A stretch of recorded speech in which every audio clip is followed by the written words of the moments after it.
आरोन का बोल रहा है, क्या बोल रहा है? आस्तिक बनने को मिला है चातुर्मास। रो बोल रहा है रोज़ छोड़ने को, गुस्सा छोड़ने को मिला है चातुर्मास। और ना बोल रहा है नया इतिहास बनाने को मिला है चातुर्मास।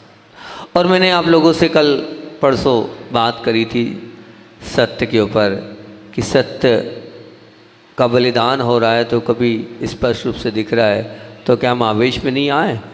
सत्य प्रतिकार करके क्या सत्य की रक्षा नहीं करें? क्या सत्य का गौरव अखंडित हो रहा है तो उसके लिए क्रोध नहीं करें? उस पर चर्चा करी थी और मैंने आपसे ये कहा था कि सत्य की खातिर लड़ने वाले इस दुनिया में अनेक है, परंतु सत्य को आचरण में अपने जीवन में लाने वाले गिनती के बहुत कम लोग हैं। हमें सत्य के लिए लड़ना नहीं है, हमें सत्य को अपने जीवन में उतारना है और अपने जीवन में उतार कर उसको आगे बढ़ता चलना है। नहीं तो 5 बातें बोली थी कि आप सत्य के लिए अगर लड़ते चले जाओगे तो वो कौन सी 5 बातें बोली थी? सबसे पहली बात, अगर आप सत्य के लड़ रहे हैं तो क्या होगा? जिस सत्य का आग्रह आपने पकड़ के रखा है वो आपको दुर्भाव से ग्रसित कर देगा, पहली बात। दूसरी बात बोली थी, जो सत्य के लिए लड़ रहा है मन उसका हमेशा तनावग्रस्त रहेगा।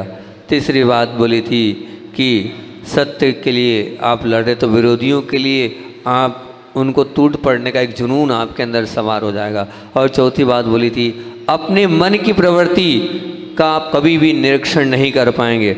और 5वीं बात बोली थी कि राग और द्वेष दोनों बढ़ते चले जाएंगे। लड़ सत्य के लिए रहें, लेकिन राग जो अपने वाले रहेंगे उनसे बढ़ेगा जो आपके खेमे में है, और द्वेष जो उनके साथ वाले उनके साथ बढ़ेगा। ये बात आपसे मैंने परसों प्रवचन में करी थी। अब आज उसी बात को और अच्छे से दूसरी तरीके से प्रस्तुत कर रहा हूँ। ध्यान से सुनना। आज का क्रीम कोटेशन, रोगी के प्रति सद्भाव बनाए रखकर आप रोग के प्रति आक्रामक बनना बहुत सरल है। ध्यान से सुना क्या बोलना चाह रहा हूँ। रोगी के प्रति सद्भाव बनाना है आपको, बनाते भी हैं आप, और रोग के प्रति अब आक्रामक बनते भी हैं, और वो सरल भी है। आप कभी भी रोगी के प्रति दुर्व्यवहार, बुखार आ गया तो जिसको बुखार आया है उस पर नाराज़ नहीं होते। नाराज़ किस पर होते हैं? उस रोग पर नाराज़ होते हैं कि रोगी पर। मेरा प्रश्न है, आप रोगी पर नाराज़ होते हैं कि रोग पर? बोलो ना, कि रोगी पर? किस पे होते हैं नाराज़? सबका एक ही मत है, ब्रदर का भी यही मत है। ऐसा तो नहीं कि तुम रोगी को तुम्हारा कोई इलाज कराना था तुम रोगी को डांट देते हो, चिल्ला देते हो। रोग पर ना बिल्कुल आक्रामक बन जाते हो, ना कि रोगी पर। उसी प्रकार आपको दोष के प्रति आक्रामक बनना चाहिए कि दोषी के प्रति? बताओ, दोष के प्रति कि दोषी के प्रति? हैं? लेकिन भैया कहाँ मामला है, हम दोष के प्रति कहाँ, हम दोषी के प्रति आक्रामक बनते हैं। आज तक कोई भी दोष के प्रति आक्रामक नहीं बना है। 99% यहाँ पर लोग बैठे होंगे जो शायद ही होंगे। कितने अच्छे से आपने कहा कि हम रोगी के प्रति और रोग के प्रति, हम रोगी के प्रति तो बहुत सरल सहज होते हैं और रोग के प्रति आक्रामक बनते हैं। इसी प्रकार जब दोष और दोषी की बात आती है तो हम दोषी के प्रति आक्रामक बनते हैं, दोष के प्रति आक्रामक नहीं बनते हैं। ये हमारी प्रवृत्ति क्यों है? हमें इस पर विचार करना चाहिए, और इस विचार को अगर बहुत अच्छे से हम अंतरंग से सोचेंगे तो निश्चित रूप से वो हमारे परिणामों में जो चलना चाहिए वो निश्चित से आएगा ही आएगा। क्योंकि आचार्य श्री हमेशा बोलते थे, क्या बोलते थे? हमेशा बोलते थे किसको? ये बात आचार्य श्री की थी कि अपराध से घृणा करो, अपराधी से नहीं। क्या बोल रहा हूँ? दादी माँ लोग सब सुन रही हैं मेरी बात को? अपराध से घृणा करो, अपराधी से नहीं। अगर आपने अपराधी से घृणा कर ली गए काम से, बिल्कुल नहीं, आपका धर्म ध्यान चला गया। बहुत ध्यान से सुनना, बहुत काम की बात बोल रहा हूँ, आप समझने का प्रयास करना। मैं आप लोगों के लिए बोल रहा हूँ, आप लोग इस बात को बहुत अच्छे से समझना। लेकिन हमारी प्रवृत्ति क्या हो गई?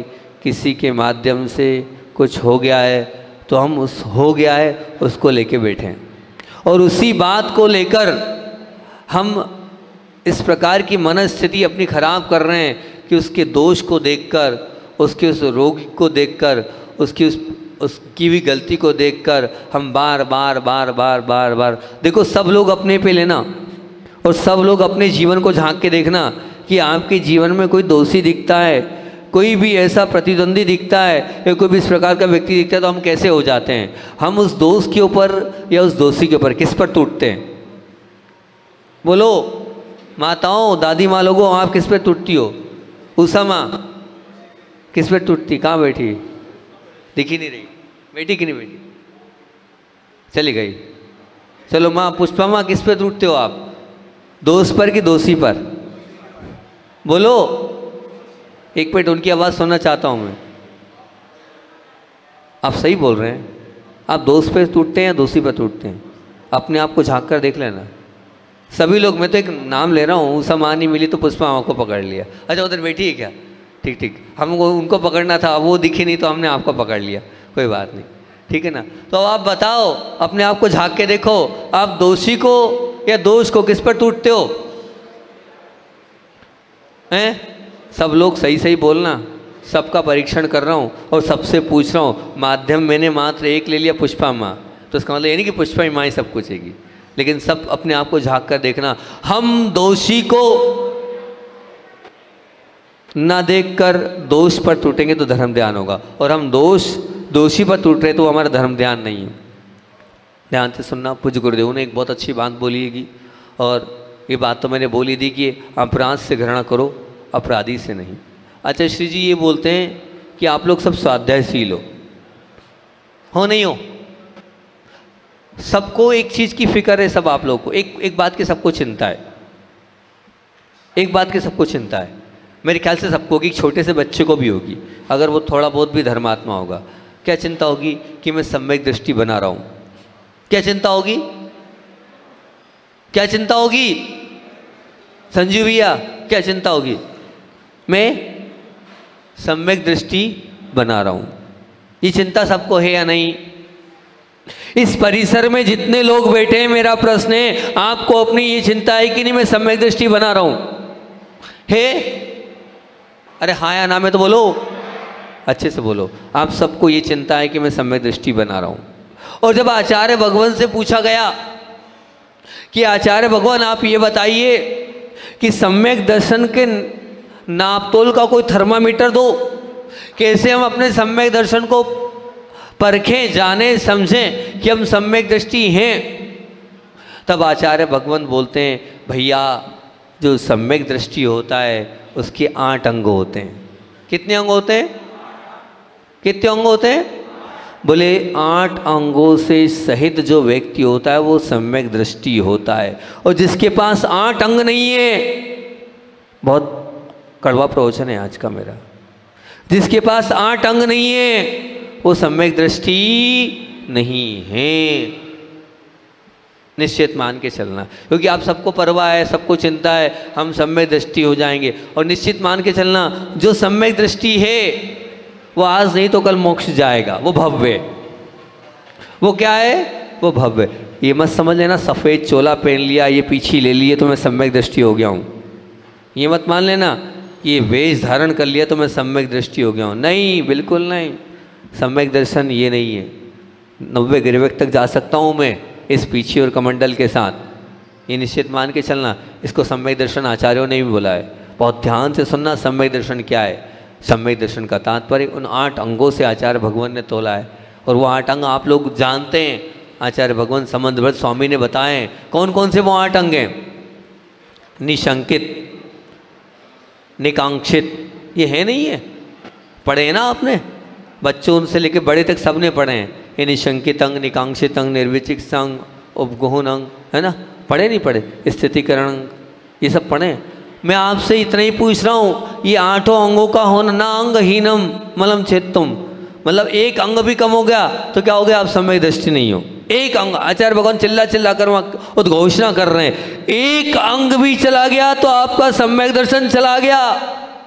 कितनी ऊंची और कितनी बड़ी बात बोल रहे हैं। और यहाँ 8 अंग बोले, आप 8 अंग को छोड़ दो, शंका को छोड़ दो, निकांक्षित को छोड़ दो, आप तो सिर्फ अभी जो विषय मेरा चल रहा है उस विषय पर आ जाओ। बस 2 अंगों की परिभाषा मैं आपसे पूछूंगा, उन 2 अंगों पर ही बात करूंगा, ज़्यादा अंग पर बात नहीं करूंगा, सिर्फ 2 अंग। उन 2 अंगों की परिभाषा पूछना चाहूँगा, आप उन 2 अंग की परिभाषा देना। क्या परिभाषा? पहले मैं आपसे पूछूंगा, आप बताओ, फिर मैं तो बताने बैठा ही हूँ, है ना। पुष्पा माँ आप बताओ, ये उपगुण अंग किसको बोलते हैं? मैं आपसे पूछ रहा हूं, ये उपगुण अंग किसको बोलते हैं?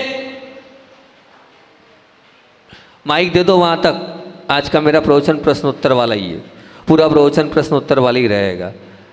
अब एक व्यक्ति को मैंने श्रावक, मतलब मेरा एक ही व्यक्ति जो है, कहना चाहिए ना कि वाणी झेलने वाला हो गया, तो अब एक व्यक्ति को मैं पूछूंगा, सब पास माइक नहीं पहुंचा रहा हूँ। मैं पूछ रहा हूँ पुष्पा माँ से, उपगुण अंग किसको बोलते हैं? किसी के दोष को देख करके उस दोषों को ढक देना और उसे, बस उसको ढकना ही आता है, ठीक है ना। यही अंग है ना, इसको उपगुण अंग बोलते हैं ना।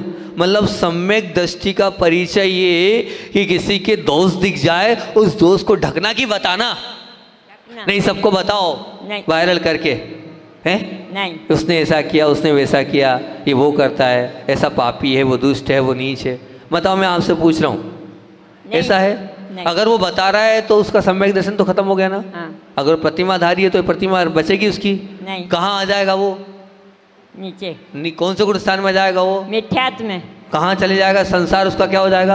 अनंत संसार हो जाएगा।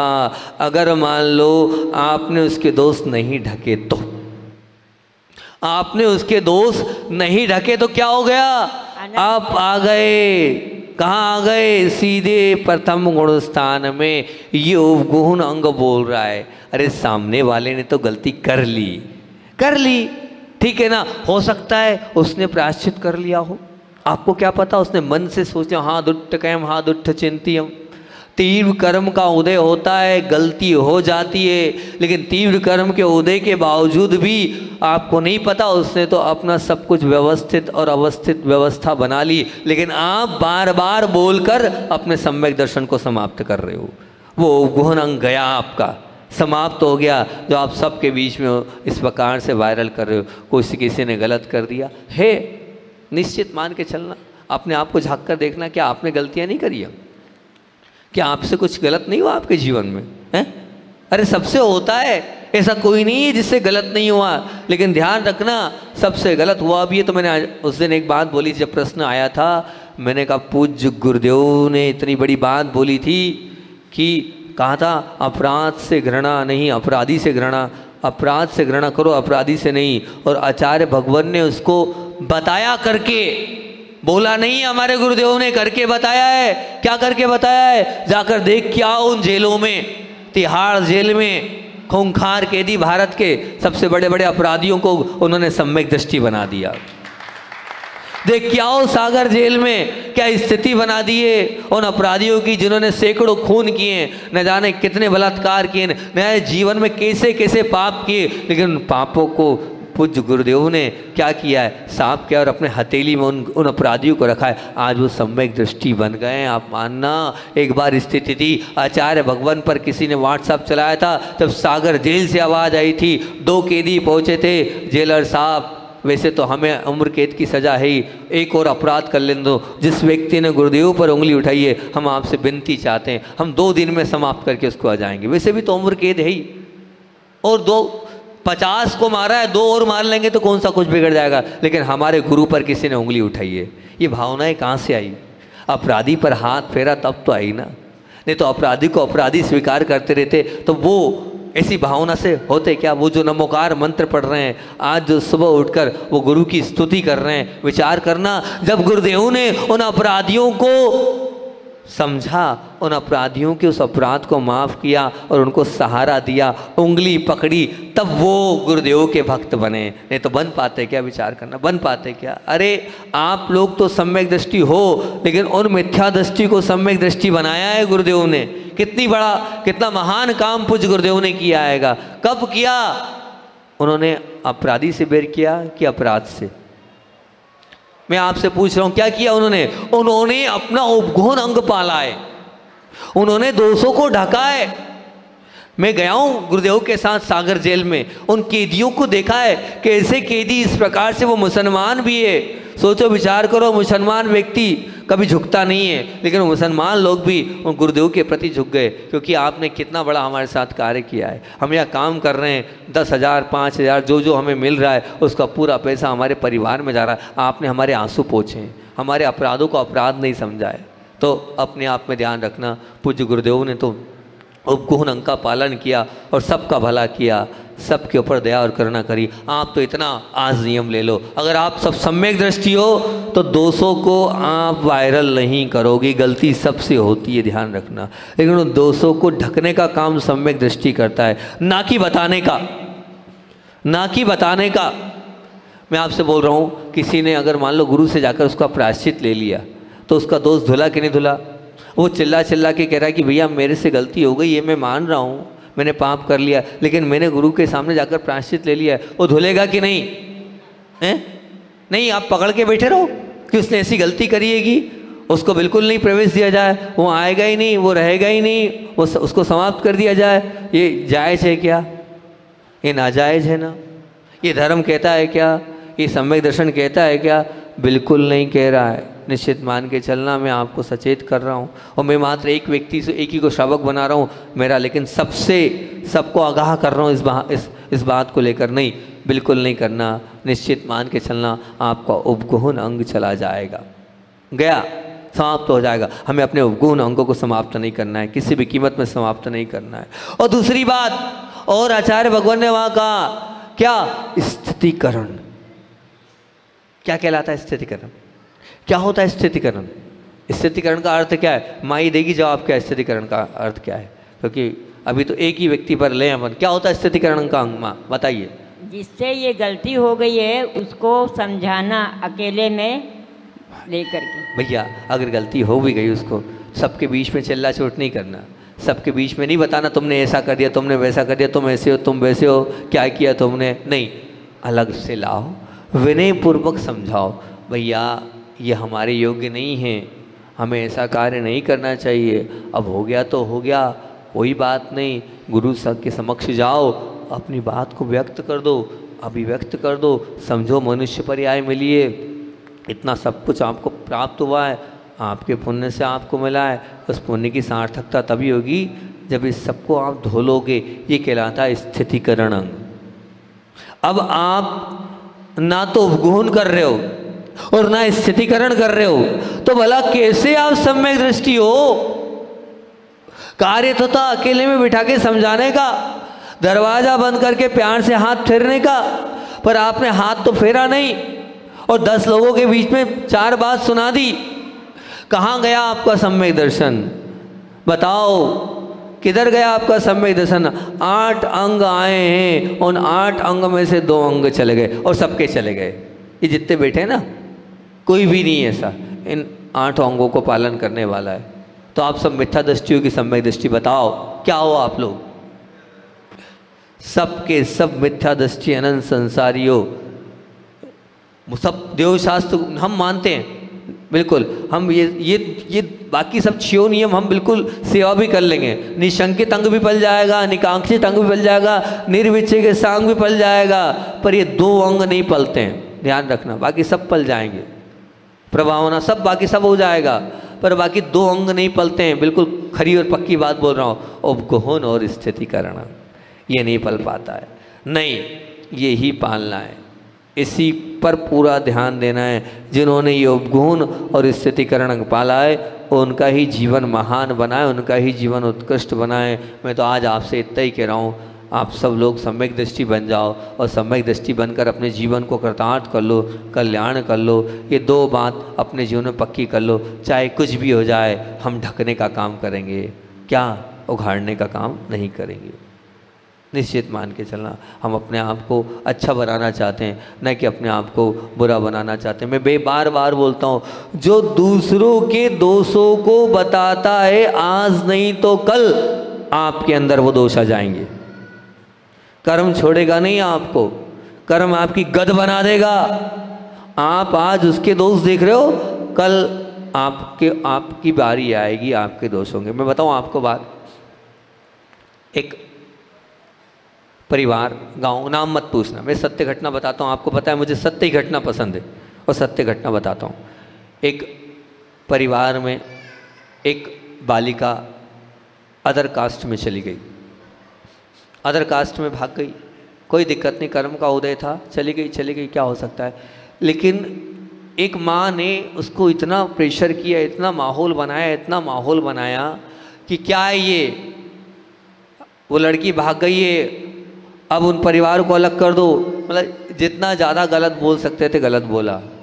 कर्म का तीव्र उदय ऐसा आया कि 8-10 साल बाद ऐसी परिस्थिति बनी कि उसकी खुद की लड़की भाग गई, पोती, लड़की नहीं, लड़की की तो शादी हो गई थी, पोती भाग गई। अब क्या करोगे आप, बोलो आप तो उंगली उठा रहे थे ना, अरे तुम्हें तो दुआ देनी थी, सद्भावनाएं देनी थी, वहाँ हाथ फेरना था, वहाँ समझाना था। वो वैसे ही तो दुखी था बेचारा कि मेरी लड़की भाग गई हैगी, मेरा सब कुछ चला गया आएगा। अब आपने क्या किया, वो तो कुछ किया नहीं, उल्टा उस लड़की के विषय में उल्टा सीधा बोलना और वहाँ जाकर बोलना। आपने खूब उल्टे सीधे कर्म बांधे, कर्म ने पीछा छोड़ा नहीं। भले उस वक्त नहीं आया, 10 साल बाद उदय में आया, लेकिन 10 साल बाद जब आपकी पोती जो छोटी थी, उस समय 8-10 साल की थी, वो 10 साल बाद 20-22 साल की हुई, वो भग गई। वो तो अच्छे के साथ भगी थी, वो तो अच्छे परिवार के साथ भागी थी, वो तो जो बेटी भगी वो तो ऐसी समाज में भागी कि आप घर में भी नहीं घुसने देते हो, ऐसे व्यक्ति के साथ भागी। अब क्या बोलोगे आप, बताओ। देखो दूसरे के दोस्त टटोलो, दूसरे के दोस्त टटोलो, ये स्थिति बनती है, परिस्थिति बनती। काय को दूसरे के घर देखने जा रहे हो, काय को झांकने जा रहे हो दूसरे के अंदर। अरे सद्भावनाओं को तो दे नहीं रहे हो, दुआओं को तो प्रेषित कर नहीं रहे हो, और बल्कि इस प्रकार की बात प्रेषित कर रहे हो। और बताऊँ आपको मैं, इसी प्रकार से एक और घटना घटी, बिल्कुल सत्य घटना, नाम मत बोलना। अदर कास्ट से मैरिज होकर कोई अपने घर में बेटी ले आया। मैं समर्थन नहीं कर रहा हूँ न भागने का और न लाने का, मेरा उद्देश्य ये नहीं तो आप बात पकड़ लो, महाराज जी ने समर्थन किया, ताली बजाइए कि अदर कास्ट से लड़कियां लाओ और कोई अदर कास्ट से लड़कियां भेजो, नहीं। मैं आपको बता रहा हूँ दूसरा लक्ष्य, मेरा बताने का लक्ष्य क्या है कि आई, अब आने के बाद पता है क्या किया, हम उसके घर पानी पीने भी नहीं जाएंगे। उसके यहाँ जो है वो लड़की आई, उसके हमारा कोई ना रोटी का व्यवहार, ना बेटी का व्यवहार, ना किसी प्रकार का व्यवहार, ना कुछ होगा, ना ऐसा होगा ना वैसा होगा, सब परिस्थिति। और जहाँ देखो वहाँ बोलना, जहाँ देखो वहाँ करना, यही चीज़। मतलब आप मंदिर आए काहे के लिए, धर्म ध्यान करने की, पूजा करने की, भक्ति करने, नहीं, ये सब तो छोड़कर हम इस चीज़ में लगे हो। कर्म छोड़ेगा नहीं, आपने तो किया है, आपको भोगना तो पड़ेगा, भोगा, निश्चित भोगा। क्या हुआ, उनके स्वयं के ही परिवार में इसी प्रकार की घटना घटी, फिर वो ले आया। अब भगाओ अपने बच्चे को, भगाओ ना, करो ये सब कुछ।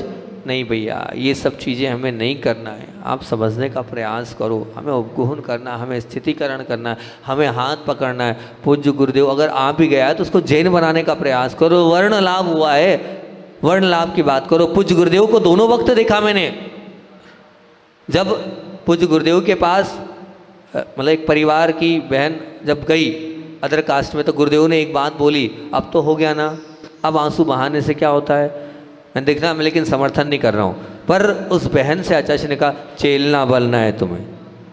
मैं आश्चर्यचकित रह गया, मैंने कहा आचार्य क्या कर रहे हैं ये, उसको डांटना चाहिए, चिल्लाना चाहिए। आचार्य ने उस बहन से क्या बोला, मैं वहीं खड़ा था, मेरे सामने ये शब्द बोले बेटी अब तो हो गया जो हो गया, लेकिन तुम्हें चेलना बनना है।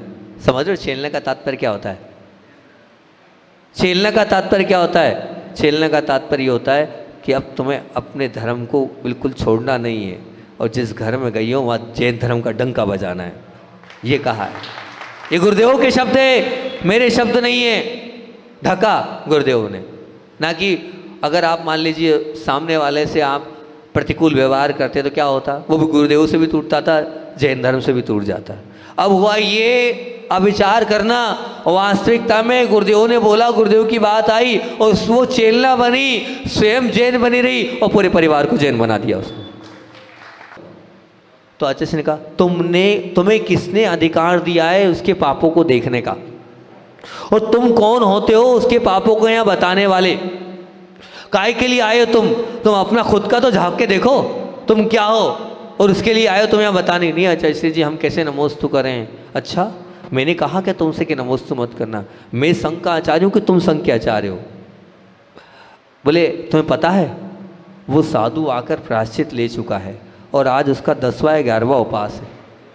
वो साधु आके प्रायश्चित ले चुका है, उसका 10वां या 11वां उपवास है। तुम तो सिर्फ गलत निगाह से उसको देख रहे हो। आप विचार करना। बोले मेरे अंदर 2 महीने से ये प्रतिकार और अंदर से आद्रोत परिणाम आ रहे हैं, कैसे नमोस्तु करूं, कैसे क्या करूं, ऐसे साधु को क्या करूं? गलत। ये तुम्हारी धारणा बिल्कुल गलत है। वो अपना प्रायश्चित लेकर अपने आप को निर्मल कर लिया है और तुमने महीने भर में कितना आद्रोत परिणाम कर लिया। झाँको देखो, ये तुम्हारा काम नहीं था ना तुम्हारा काम है। और तुम्हें ये नहीं सब देखना है, तुम्हें तो सद्भावनाएं व्यक्त करनी थी कि ये इसका भला हो जाए, इसका अच्छा हो जाए, इसने गलती कर ली। गलती सबसे होती है, गुरुदेव बार बार कहते हैं गलती सबसे होती है, लेकिन गलती करने के बाद जो स्वीकार कर लेता वो महान होता है। उसने स्वीकार कर लिया, स्वीकार करने के बाद सब कुछ कह दिया और कहकर अपने आप को धो लिया, लेकिन आपने क्या कर लिया? अपने आप को बांध लिया। वो तो बरी हो गया और आप उल्टा क्या हो गए? आपने अपने पूरे परिणाम खराब करके अपने जीवन को समाप्त कर लिया। कर्मों की लीला श्रृंखला आपकी बनते चली गई। तो बस आज का मेरा एक ही मात्र उद्देश्य है और लक्ष्य लेकर मैंने प्रवचन प्रारंभ किया है कि हम किसी के दोषों को ढकें। ये उपगुण अंग है और लगता है तो अकेले में जाकर समझाएं, ये स्थितिकरण अंग है। अगर उपगुण और स्थितिकरण अंग हमने पाल लिया तो हम सम्यक दृष्टि हैं, और अगर हमने ये नहीं पाला तो हम मिथ्या दृष्टि हैं। ये सब सफ़ेद कपड़े, ये पीछे कमंडल, ये सब धोती दुपट्टे उतार दो, रख दो, कोई काम के नहीं है, कोई काम के नहीं। ये सब मिथ्या क्रियाएं आपकी पूजन करना, भक्ति करना। अगर आपके पास उपगुण नहीं है और अगर आपका स्थितिकरण नहीं है, ये 2 अंग सबसे पहले आना चाहिए। और ये 2 अंग ही हम सबके पास नहीं है। हम सिर्फ दूसरों के दोषों को देखकर वायरल करने में लगें, दूसरों के दोषों को देखकर बताने में लगें, ये क्रिया प्रक्रिया नहीं हो तो निश्चित रूप से हम महान बन सकते हैं। बस आज अगर मेरा प्रवचन थोड़ा बहुत भी अच्छा लगा हो तो इस प्रवचन का मुख्य उद्देश्य यही है कि हम किसी के दोषों को नहीं देखेंगे, ढकेंगे। और है तो क्या होगा स्थिति? आपको लगता है उसने प्रायश्चित लिया तो अकेले में जाकर उसको समझा दो ना, बात कर लो। भैया आप एक काम करो, गुरु से जाके समझो, अपनी बात को रख दो, ऐसा बोलो ना कि 10 लोगों को बताओ लगा के फ़ोन, ऐसा है वैसा है, ये है वो है, हम रहे नहीं रहे, क्या करें क्या नहीं करें, कैसे करें। ज़्यादा लगता है तो आप उसको बोलते आप गुरु के पास चले गए।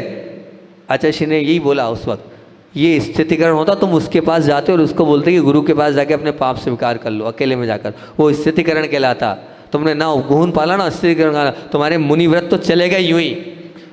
क्या बोला गुरुजी ने? बोले कर्तव्य था तुम्हारा उसके पास जाना और तुम किसके पास आ गए? मेरे पास आ गए। उठो यहाँ से, इतनी तेज बोला, उठो यहाँ से बाहर हो। ये शब्द थे गुरुदेव के, उठो यहाँ से बाहर हो, मेरे पास आए हो। शर्म आनी चाहिए हैं? सिद्धांत ग्रंथ को पढ़ने वाले तुम, सब कुछ तुम्हें आता है, रटा हुए हो तुम हैं, और तुम मेरे पास आए। वहाँ जाना था उस साधु के पास तुम्हें और उसका स्थितिकरण करना था। फिर वो तुम्हें बता देता कि मैंने प्रायश्चित ले लिया गुरु से, तब तुम्हें शांति हो जाती। ये मैंने आपके बीच में एकदम सत्य घटना रखिएगी जो आपको सुना रहा हूँ और जो मैं आपको बता रहा हूँ। जो गुरुदेव की आंख लाल हो गई थी, ऐसी क्रोध में ऐसे गुरुदेव हो गए थे, मेरे पास क्यों आया तू? और तो तू कार्य पे गुरुदेव नहीं आते हैं, तू बोला तू मेरे पास क्यों आया? वहाँ जाता, वहाँ तो तेरा धर्म ध्यान होता। यहाँ आया है मेरे पास, कहाँ गया तेरा स्थितिकरण अंग? चला गया तेरा स्थितिकरण अंग। अब काय का सम्यक दृष्टि है? मिथ्या दृष्टि बन गया है। सीधे तू कार्य पे आ गए थे आखिरी में। आप समझना आप बात को। इसलिए आप लोग इस प्रकार से ना करें, अपने जीवन को अच्छा बनाएं, अपने जीवन को महान बनाएं। स्थितिकरण अंग का पालन करें और गुण अंग का पालन करें। ढके और अकेले में बताएं तो आप सम्यक दृष्टि है, नहीं तो आपका सम्यक दर्शन गया, चला जाएगा। आप सब सम्यक दृष्टि बने रहें, इसी भावना से बोलिए आचार्य भगवंत विद्यासागर जी महामुनि राज की जय।